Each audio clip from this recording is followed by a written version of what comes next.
არსებობს ყალბი ამერიკაც. ეს დონალდ ტრამპია. მსოფლიო მასხარას ეძახდნენ წლების განმავლობაში, მაგრამ ეს კლოუნი ბოროტი კლოუნი აღმოჩნდა. ძალიან საშიში. ასევე ოლიგარქმა, მაგრამ ხო ის აუცილებლად ამერიკის პრეზიდენტმა ეს გადაყლაპა. ძალიან მიხარია ბაიდენის გამარჯვება. არ დავმალავ 2020 წელს ყველა სასიხარულო ალბათ ეს იყო. მაგრამ კიდევ უფრო მეტად მიხარია ტრამპის წასვლა. ამერიკას არაფერი გუშინ ნამდვილად არ ემუქრებოდა, უბრალოდ გამოჩნდა ის, რომ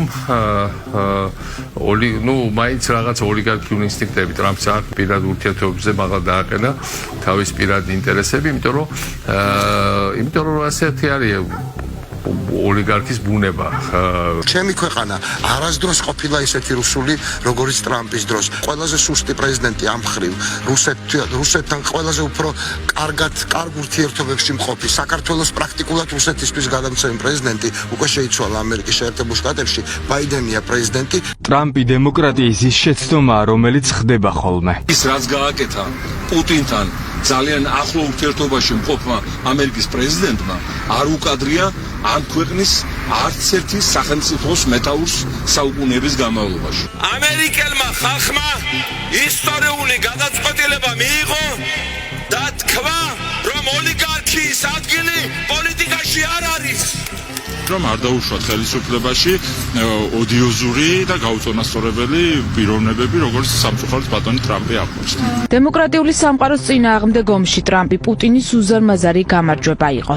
რაც ვერ გაითვალისწინა რუსეთმა და რატო დასრულდა საბოლოოდ ფიასკოთი მისი ეს პოლიტიკური პროექტი, არის ის, რომ ამერიკის შეერთებულ შტატებს აქვს უძლიერესი სახელმწიფო ინსტიტუტები. ამერიკის შეერთებული შტატები ამბობს უკვე იმას, რომ გაკოტრებული ოლიგარქის პრეზიდენტად არჩევა არ იყო ყველაზე კარგი ნაწილი ამერიკის შეერთებული შტატების ისტორიის.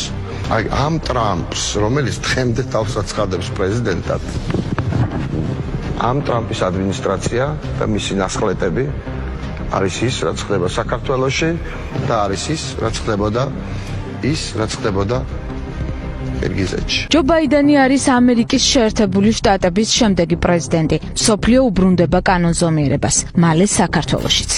აქ რესპუბლიკური პარტიის კონგრესზე ოფიციალურად მოხდა დონალდ ტრამპის წარდგენა, როგორც რესპუბლიკური პარტიის საპრეზიდენტო კანდიდატი ნოემბრის არჩევნებზე და ამაყობდა საქართველოს სახელმწიფო რომ ყოფილიყავდა აქ 2 წლის განმავლობაში ჩაგვეტარებინა უამრავი მნიშვნელოვანი შეხვედრა რესპუბლიკელ ლიდერებთან.